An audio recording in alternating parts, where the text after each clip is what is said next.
I happen to have heard about Dr. OKOWA precisely in 1992 when I first ventured into politics. Then I was to contest for councillorship, which of course, unfortunately, was botched by the coup of Abacha on November 17, 1993, which was the day I went for my last screening for the councillorship of Ward 8, Ejema Aniogo, Anyoche South. As at that time too, he was already council chairman in a car. So I've known him that long, but I had a very close shave with him when I was to run for chairmanship in 2003. I think he was the commissioner for water resources then. I had to go visit him in his office. So I've known him as far back as over 25 years now. Yes, I think I've known him for about 25 years now. First and foremost, I would say that Dr. OKOWA had a very, very wonderful background. Had a very, very good background. Of course, I haven't studied from one of the premier universities in Nigeria.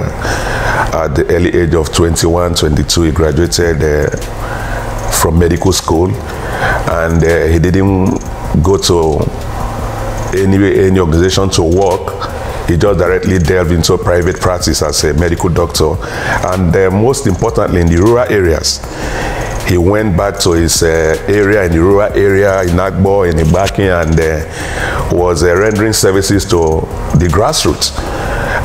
Little wonder he became a master of the grassroots.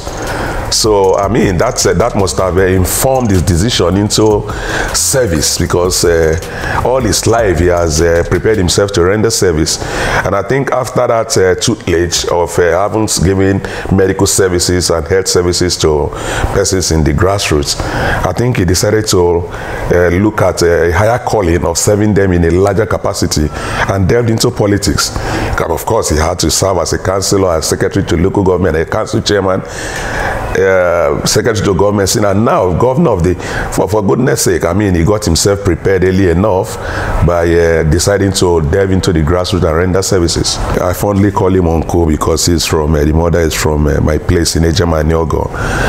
I've had opportunity of having close interactions with him. He is extremely intelligent. Extremely intelligent. He has high level of human relationship. He has strong acumen for human psychology. There are things he told me that has continued to build and direct my political judgments. He once told me that. I asked him questions about the 2007 primaries and how he was able to endure the whole thing and how he came out clean. And he was like a smile, and he told me, Ima, there are times in politics that you don't talk. There are times you only smile.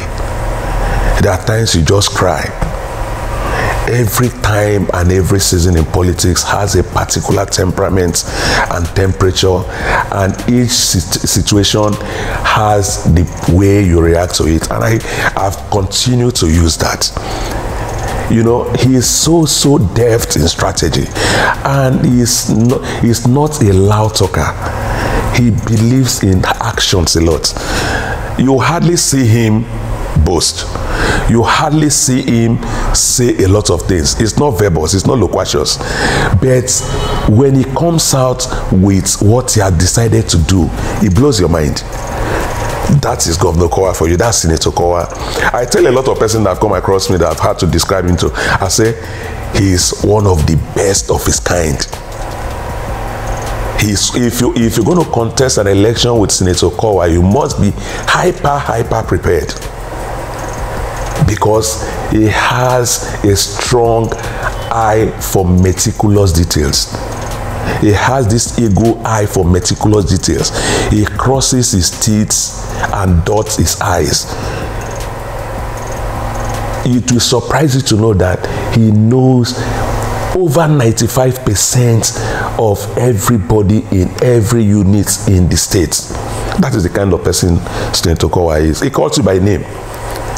So in this particular game of politics, I mean, man, you give it to him. He's one of the best. He's a master in the game. Like, you know, I mean, if one person cooks for everybody, you understand, I mean, it might not be enough. I would say that he has done very, very well. I just told you, when somebody is able to identify persons by name and identify them by face, of course, it goes to show that when they bring their various issues, he attends to them. Of course, I personally has had to, of course, he has had to deal with me personally, and I dealt with a lot of persons personally. So he has affected so many lives. So I'm talking personally now. He's affected so many personal lives. Then when you look at government in itself, in all spheres of governance, is it the YAGEP, is it the STEP, is it the widows social welfare scheme, is it the microcredit, is it agricultural sector, is it the health, is it the infrastructure, is it the road? See, Dr. OKOWA has because, well, I'm not surprised because of the background, like I earlier said. He grew, he was thoroughbred, he lived his life in the grassroots. So he understands exactly what happens in the grassroots. You understand? So he's been able to use that foundation to affect a lot of lives. I can tell you that for free, because I've consistently followed the way. At times when I quote him, people, they will show that, you don't get close to that like this. I say, the few times I've sat with him, I always take one thing away. He's always giving me something to take away. And most importantly, he has strong fear of God. Because once told me, Sorokwu, Ima, believe in God. It's only God that gives power. I cannot do anything for you, but God is the one that can do a lot of things for you. And I think that's been what has been leading him on. You know, each time I look at Uncle Dr. Senator OKOWA, I know that he's headed for the top. He's headed for the top. Of course, with the arrangement of things that we have in politics, where you have, of course, structural zoning and all of that, one will say that that will hinder him from reaching the top, like the presidency of the country. But I tell you, if given the opportunity, Dr. OKOWA will do very, very well as a president of Nigeria. Very, very well. He has the calmness, he has the experience, he has the knowledge, he has the wisdom, he has the humility, he has the depth. Most importantly, he has the perseverance, patience, and tolerance. He has so much patience that he could sit down and will not say anything, and there will be a raging storm around him, and he's processing exactly what he wants to do at the end of that storm, and he comes out clean. He will not be ruffled. You will see the storm raging, but he will not be ruffled. You will marvel at his reaction at the end of that storm. I give it to him a lot, so I learn a lot from him, and I see him as an A-list in the mold of that creation of those kind of personalities. I mean, it's just too much. It's too much. Basically, I would say that nature's politics has evolved from primordial, from not too dynamic to semi-dynamic. So I would say, because nature's are really,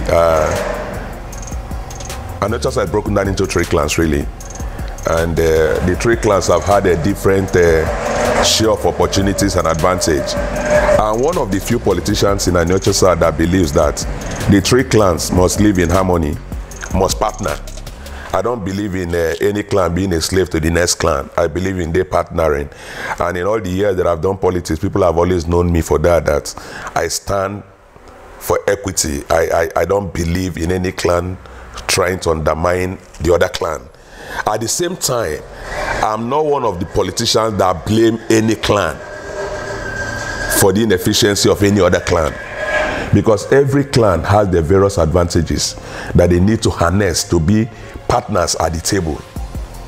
Every clan, I repeat, every clan have various strongholds, various advantages. If properly harnessed, we put them properly at the table of the tripartite during negotiation. So if any clan refuses to put their acts together, I don't like blaming it on another clan. In Sorokwu clan, for instance, where I come from, we've not been able to put our acts together properly. we need to put our acts together properly for us to be able to fit into partnership. Because if we don't put our acts together properly, the other clans will definitely, because I tell people, we are in a football match, we are in a competition. You don't expect somebody that wants to score goal to tell you, no, I don't score you and let me don't score you the second one. It's for you to brace up with your defense, put your attackers properly, and let them also try to equalize. So, Anyocha South, unfortunately, before now, Anyocha South was Nsukka Clan forwards, Obolo forwards, or Gwase 3 wards, even though they have a higher percentage of population, unquote, as recorded in the INEC voters registration and the population. Okay. Now, we in Nsukka Clan has a clear advantage, because for whatever reason that must have made them make us forwards, it means we must have we have met the criteria, because words are not just given, they are given according to criteria of population and if you meet a particular criteria. So for us to have been given forward means we met the population figure. You understand? So what I think is that we've not been dynamic enough to improve on what our forefathers kept for us. And what I see these days is unnecessary bickering in Facebook, on WhatsApp, no proper work being done, no synergy. Yeah, there's no love in particular. People don't come together to look for a common result. No selflessness, no sacrificial persons. So, for me, for Nsukka Clan, we need to brace up. Then in Anyocha South as a body, we have not really done well in Anyocha South. There's been a lot of strife. There's been a lot of acrimony. There's been a lot of individualism. We've not been able to come together as an entity to seek out what Anyocha South as a people will get. Thanks to this administration of Governor OKOWA, because again it's from our place. Okay? I don't like priding myself when I benefit from easy ventures. I pride myself more when I benefit from competitive ventures. Because if we had put ourselves properly competitive, we would have benefited more during the Bore and Udua times. So whatever we benefited from Dr. OKOWA is as a result of relationship, not because we've been able to put ourselves competitive enough. We need to present ourselves competitive enough. We need to see people need to see us as a force. You understand? As a common unit. That these persons are people that should be respected. And when they say anything, we must respect it to the letter. We've not been able to achieve that. We need to achieve that so that in the next administration that's going to come, we'll be better placed. Where for me, as far as I'm concerned, I mean, with a sense of humility, I think Anyocha South has not done enough for itself. They've not done enough for itself.